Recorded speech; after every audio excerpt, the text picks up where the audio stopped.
Look at your dog right now. Sleeping, watching, following you from room to room like you're the center of its universe. It feels normal. It feels natural. But it isn't, because 40,000 years ago, this animal didn't exist. There were no dogs lying on couches, no dogs waiting at doors, no dogs protecting homes, herding sheep, or wearing little sweaters. There were only wolves, and wolves were not friendly. They were not loyal.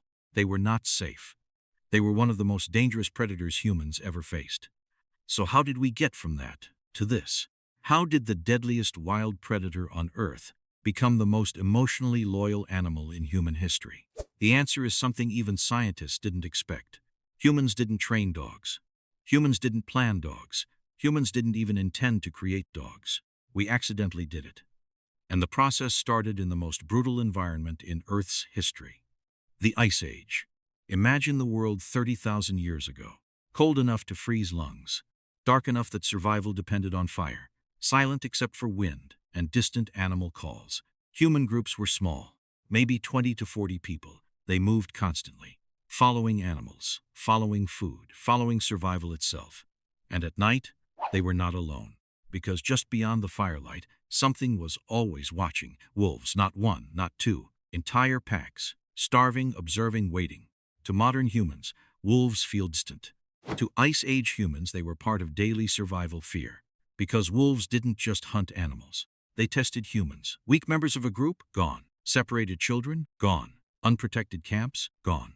And yet, something strange was happening at the edges of human camps. Something no one understood at the time. Humans are messy. Even in starvation, they left behind scraps. Bones, skin, leftover meat, waste, and to a wolf, this one garbage. This was opportunity. A human camp was basically a free buffet surrounded by danger, and wolves noticed. At first, only the boldest wolves came closer. They were aggressive. They were dangerous, and most of them were killed. But not all, because some wolves were different. Less aggressive, less fearful, more curious. They didn't attack. They waited, they watched, followed from a distance. And those wolves discovered something powerful. They didn't need to hunt. They could survive just by staying near humans. And slowly evolutions began to shift. Not through force, not through intention, but through survival itself. The wolves that could tolerate humans got more food. The wolves that feared humans stayed hungry. And over thousands of generations, something changed. The wolves near humans became different. Slightly calmer, slightly smaller, less aggressive, more social. Not dogs yet, not even close. But something was forming. A new kind of wolf. One that didn't fully belong in the wild anymore, but didn't belong with humans either. And this is where one of the most important experiments in biology comes in. In the 1950s, a scientist in Siberia named Dmitry Belyaev began an experiment with foxes. He wanted to understand domestication. So he did something simple. He selected only the calmest foxes and bred them, generation after generation. No training, tricks, just breeding the least aggressive animals. And something incredible happened. Within a few generations, the foxes changed. They started behaving differently. They wagged their tails.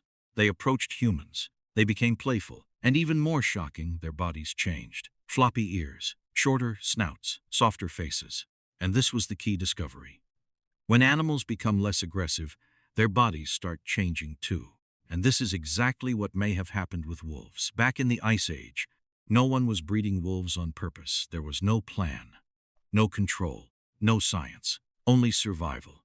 But humans unintentionally created selection pressure. Friendly wolves survived. Aggressive wolves died.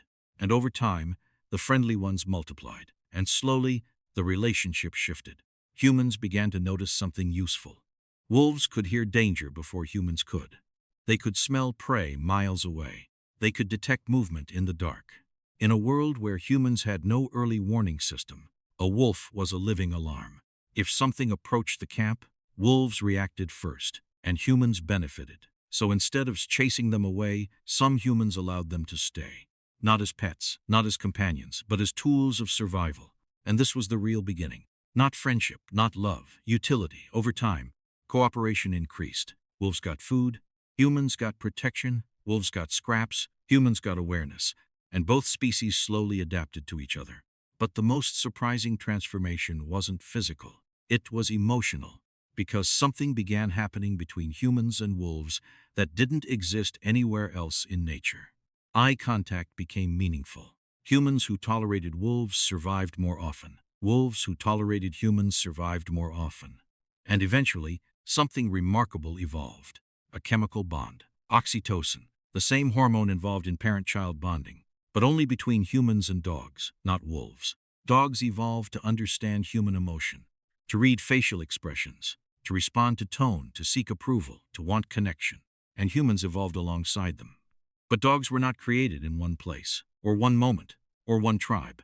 This happened everywhere humans lived alongside wolves, across continents, across thousands of years, silently, gradually, without anyone noticing they were reshaping another species. And then came agriculture. When humans started farming, everything changed. Suddenly there was grain, stored food, settled villages, and dogs adapted again. Some learned to digest starch better than wolves. Some became specialized workers, herders, guards, hunters, protectors. They stopped being wild survival partners and became structured members of human life. So what really happened? Did humans create dogs? Did wolves choose humans, or did something else happen entirely? The truth is simpler and more powerful. Two species learned how to survive together. One offered protection, one offered loyalty, one offered food scraps, one offered awareness. And over thousands of years, that cooperation turned into something no one planned. A bond, a partnership, a relationship so deep that it changed both species forever. So the next time your dog looks at you, not asking for food, not asking for commands, just looking, remember this. That moment didn't start in your house. It didn't start in your lifetime. It started in Ice Age darkness, around fires, beside wolves that were slowly becoming something new. Not because humans designed it, but because survival itself accidentally created the most loyal animal in history.